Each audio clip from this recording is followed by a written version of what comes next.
Headlines is presented by Calvo's Insurance, a legacy of trust, serving Micronesia since 1938. Matson and the Adahi Itano program. Cars Plus kick off our holidays by supporting the Make-A-Wish Jingle Rock Virtual Run. Visit the Make-A-Wish Foundation of Guam and CNMI Facebook page for details. McDonald's of Guam, I'm loving it, and King's Restaurant, always open, always local, and serving up favorites for over 40 years.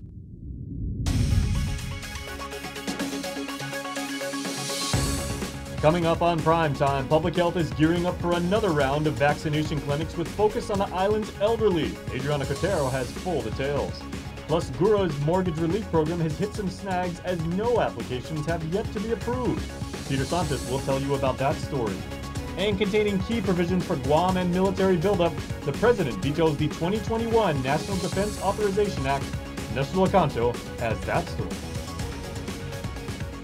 Half a day, I'm Tyler Matsinani. Thanks so much for joining us. Public Health is gearing up for its next vaccination clinic scheduled for next Monday for the island's Manamco. As Adriana Cotero reports, there's important information for elderly before making their way to Ukadu High School.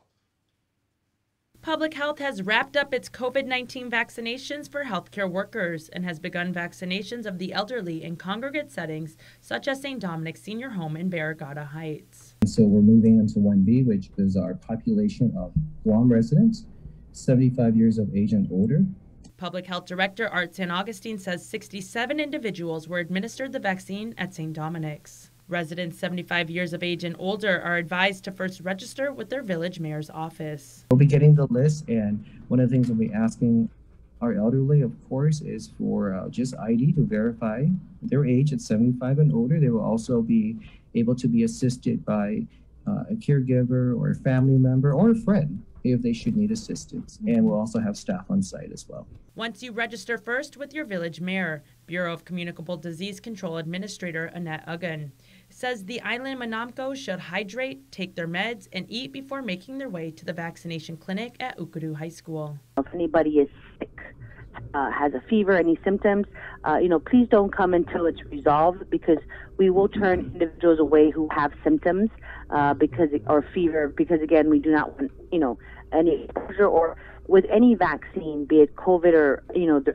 flu or any other adult immunization, there is a chance of a slight fever if when you receive a vaccine. So if you're already sick, we don't want to exacerbate that with a vaccination. Again, we don't want our staff to be exposed to anyone who has symptoms. If you've had another vaccine within the last 14 days, again, we continue to push out for annual vaccine. In Manamco, they recommended to get the pneumonia vaccine. If you've had a vaccine within the last 14 days, you should not come to get the COVID yet. You need to wait until after 14 days from your last vaccination. Uggan recommends Island Manamco check with their primary physician, but if they're not able to, a doctor will be on hand at the clinic.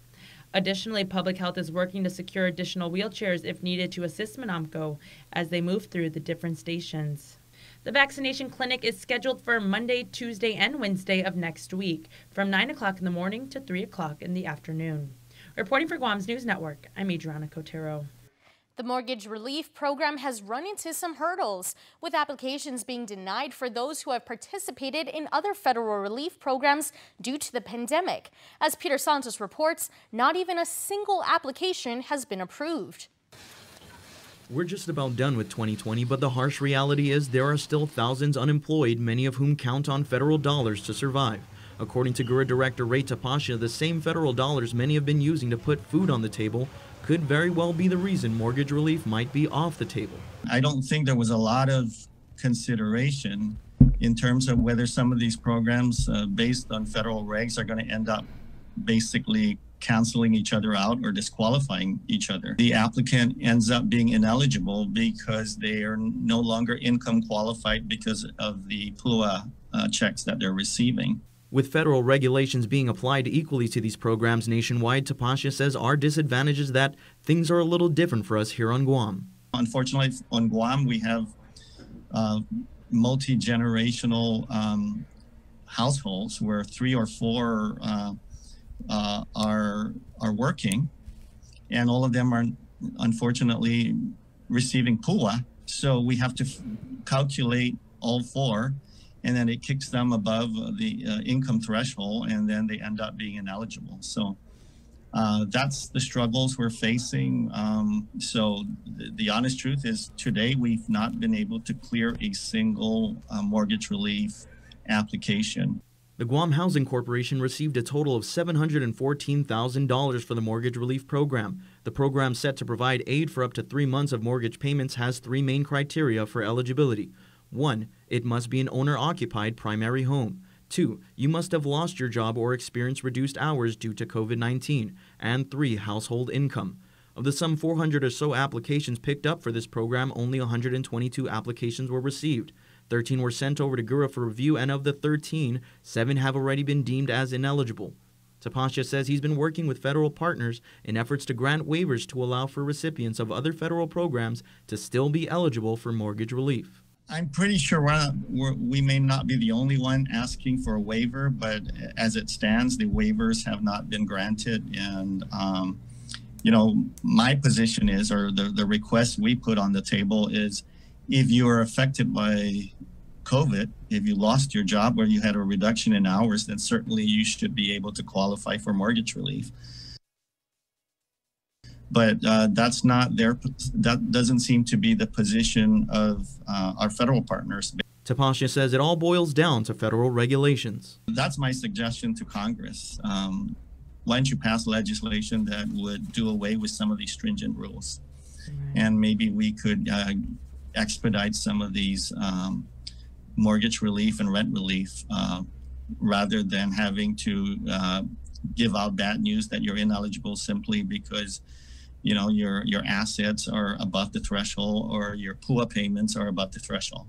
Reporting for Guam's News Network, I'm Peter Santos. President Trump has granted clemency to more key allies and a family member. And President-elect Joe Biden announced another key cabinet pick. CBS News correspondent Skylar Henry has the latest from the White House.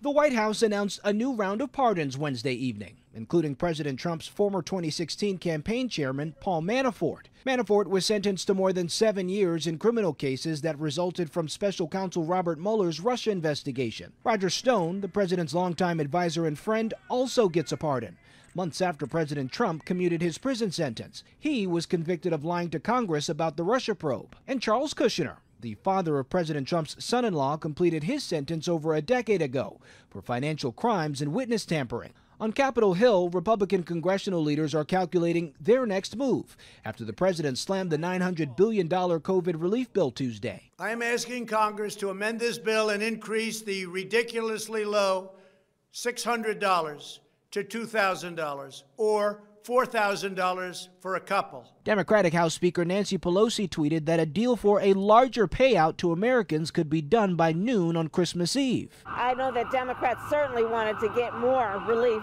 than the $600. And, you know, people are hurting right now. As President Trump left the White House for the holidays, President-elect Biden was busy filling out his cabinet. His latest nominee, Miguel Cardona, nominated for Education Secretary. You'll have a fantastic and trusted leader who will help you carry out the department's mission with honor and integrity, the honor and integrity of an educator. Biden said Cardona, who is Connecticut's education commissioner, will help his administration work to safely reopen schools nationwide. Skylar Henry, CBS News, the White House. President Trump has vetoed the 2021 National Defense Authorization Act, which contains key provisions for Guam and the military buildup here. Here's more.